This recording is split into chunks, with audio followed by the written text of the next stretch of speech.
Okay, how's everyone doing? The movies are addicting. It's literally so good. Like I watched the video of them, like behind the scenes video of them choreographing it, like learning the choreography, and it's such a good choreo. It's so good. So I watched. I still have to put up with it. Exactly. Have you seen Arsenie's new fic? I haven't, guys. I keep telling you, there's like three fics I'm trying to keep up with. Even that is impossible. I'm good. I'm good, y'all. Like, for example, I read the first half of the new chapter of When the Sky Breaks West this morning, and oh my God, it's guys, Demo is such a good writer. Anyways, I'm reading that. I know it's nice with Bryce has a new chapter, so I'm like, guys, where am I supposed to go? It's called Give Me That Candy Floss, and it's for college student Zoe and Sugar Mommy's Grand. Yes. I saw Jamie like posting about it. So like I know of it, but I haven't read it. Yeah, I can barely read two and then draw at the same time. Yeah. Oh, that's all good, Aiden. Like, guys, I have to say this. These lives are not a priority in any of your lives, guys. Please go out. Please touch some grass. You don't have to be here all the time. Hi, Danny. Yes, they are. No, they're not. I appreciate you guys being here. They're not a priority. I wait for these lives like food. Oh my God. What do you mean? I got nothing else important to do. Ah!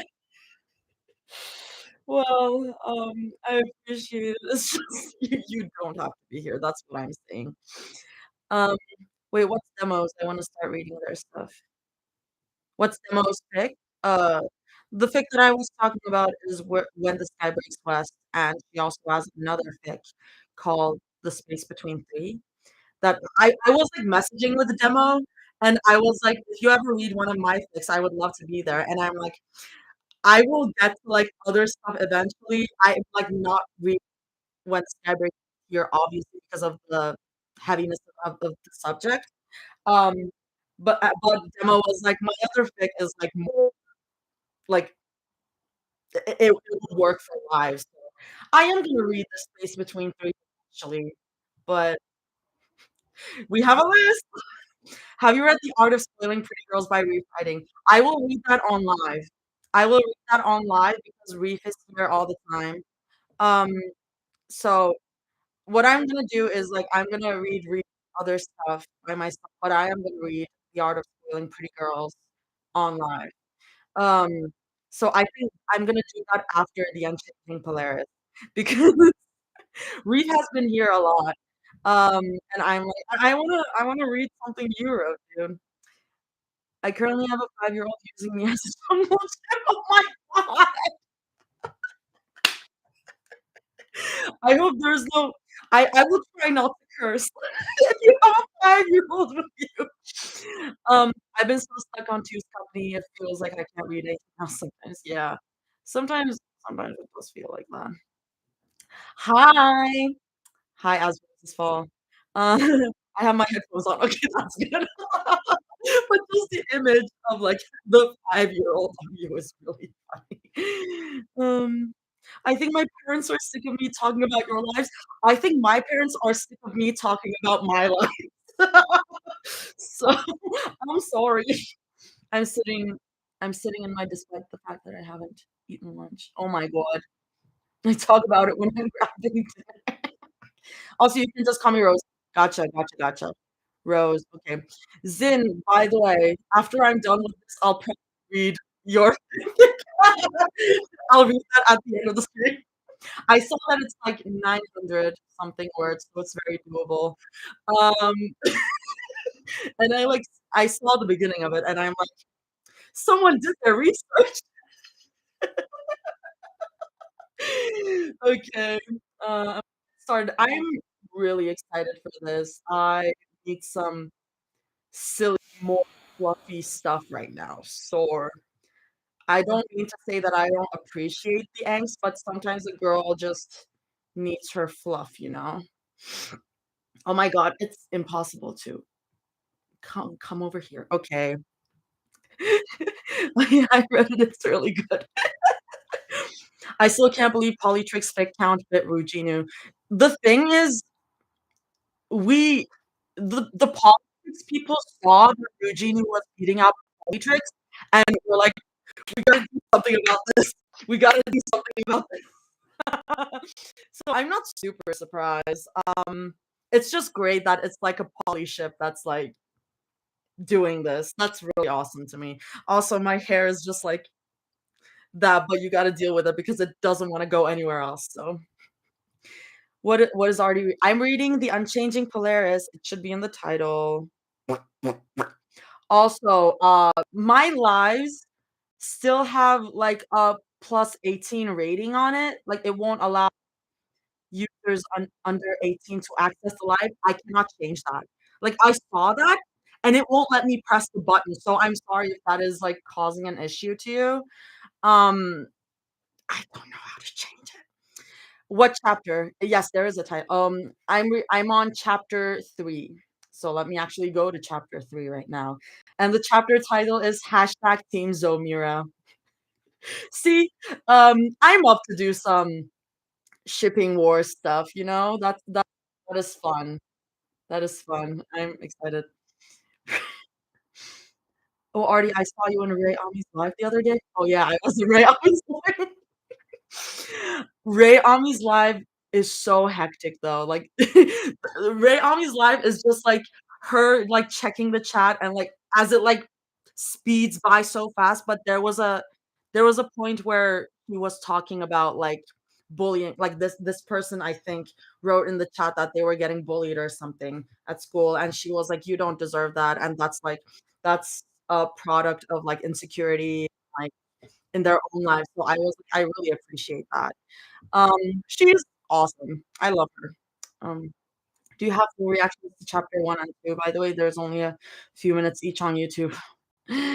I have it on my phone. I know that the YouTube live was really annoying.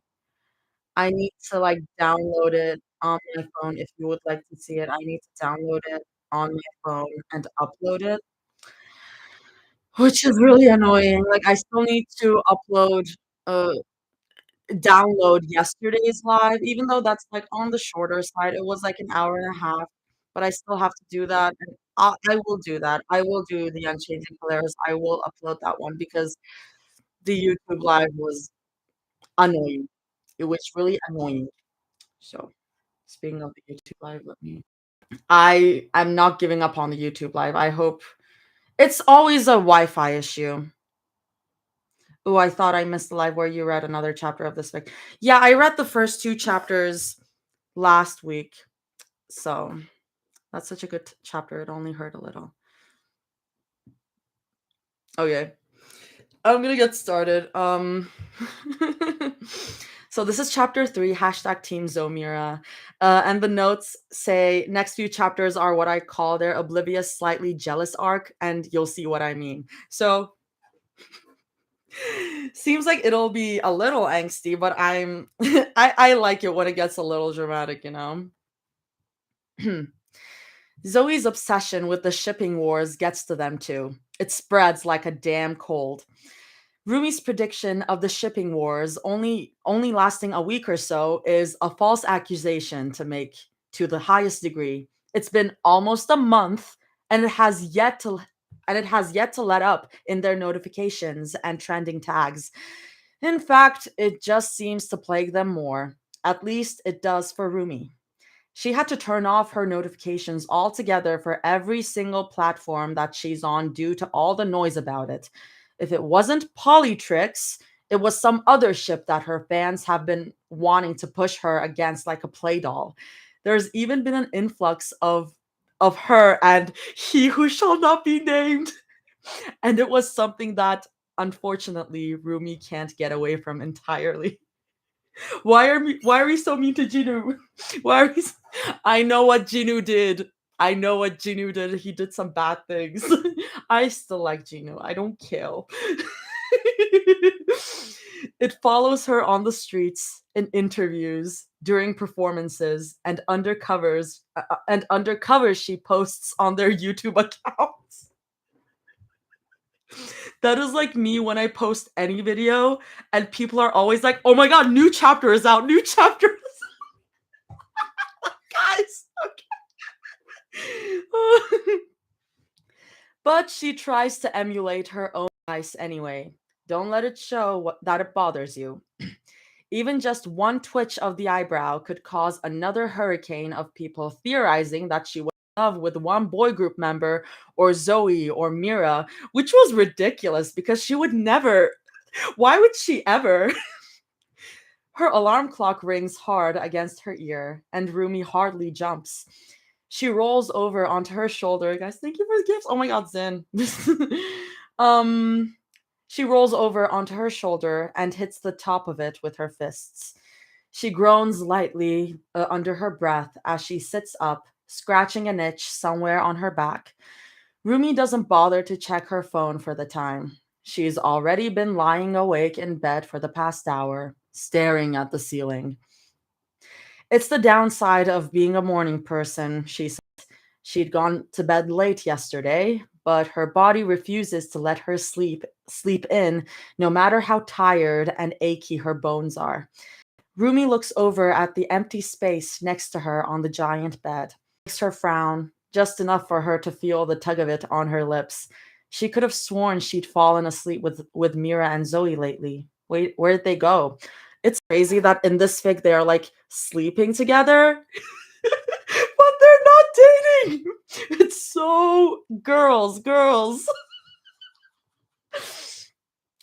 Rumi stretches her arms up above her head as she saunters out of bed. She slips her feet into her fuzzy slippers, the ones that Mira had gotten her for last Christmas, and walks out of her room. It's cold in the apartment during these kinds of early mornings. She's grateful that Zoe had lent her a hoodie before she fell asleep. The sounds of her slippers echo over the tiles. She makes her way to the kitchen without tripping on anything this time, and she turns on the coffee maker to get her day started. Her lower back is starting to itch again. Rumi scratches the spot with a happy smack of her lips. Thank God for Bobby for Thank God for Bobby giving them mercy and clearing most of their day to let them rest. She has to worry about a quick shoot later in the night. Maybe she could spend the rest of her day hanging out with Mira and Zoe if they don't have anything to do either. She opens the fridge and squints. They're running low on everything, it seems. Maybe she should spend the day grocery shopping with them. She could always go by herself if they were busy, but she would never turn down the company. She would never turn down the company. They make even the most mundane tasks fun, even laundry. The thought brings a faint smile to her lips. She owns the cupboards to grab what? She opens the cupboards? I think there's a typo. She opens the cupboards to grab 3 cups, then places one underneath their fancy coffee maker that Bobby presented to them as a seventh consecutive Idol Awards winning gift. Rumi goes to check Mira's room. Maybe they fell asleep trying to go over some lyrics together. The time in the hallway tells her that it's barely 6 in the morning, and she purses her lips. She knows for a fact that they won't like her waking them up so early. The thought of letting them sleep in for longer crosses her mind, but she stamps it down with the reasoning that they need to get used to waking up early this week, considering that they had a lot of recording to do early in the mornings next weekend. She's doing them a favor by waking them up. Early morning recordings sound like a fucking nightmare. At least that's what she tells herself. It's definitely not because that clingy, whispery part of herself wants to spend the early morning with Zoe and Mira. Never. They aren't in Mira's room. She raps on Zoe's door next, but they aren't there either when she pokes her head inside. She has to press her lips together to keep from smiling. She knows exactly where they are if it wasn't here. And if that's where they ended up sleeping, then maybe she should let them rest after all. She can't imagine how stiff their shoulders must be right now. It doesn't take long for her to find out that she is right. The couch was, after all, just a meager walk away from their rooms. They're sleeping on the couch together, eyes still slit shut and snoring away with the gentle rise and falls of their chests. Zoe's sleeping on top of Mira, curled up like a cat. Meanwhile, Mira has one arm slung around Zoe's waist, protectively keeping her in place like she wanted to make sure Zoe wouldn't fall off the couch, which unfortunately has happened before. One of Mira's legs is dangling off the bed, and Zoe's arm is limp out to the side. They look as if to be dreaming well. Rumi glances at their giant flat screen TV. It's turned on, but it's cycling through their static screensavers from a streaming service. She gently exhales through her nose, amused. She takes the remote from the floor next to Mira's hand and clicks around on it. The last show they were watching was one of her older acting projects. Something something business and proposal or whatever. The business proposal reference. That's a good one. That's really good. It was so old that even looking at the thumbnail of herself makes her cringe. But a smile makes its way up to her face anyway. It's a little ridiculous to think that they would want to watch her cringy debut acting projects, but it's so very Mira and Zoe that she can't help but feel warm at the thought of it. Guys, little lore drop. I this was like 3 years ago. So I'm an actor.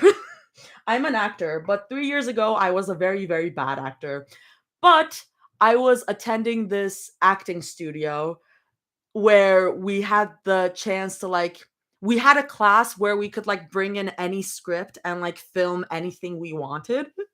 So what I ended up doing is I took my friends one of my friend's fanfics that he wrote, and I adapted it into like kind of a short film script. It was like a 3-minute thing, but I turned it into a script and I filmed it. It was like all gory and shit. It was like I had fake blood on my fingers because my character had just killed his dad and is like coming to like his, I guess, like love interest in this, and is like, I killed my dad. And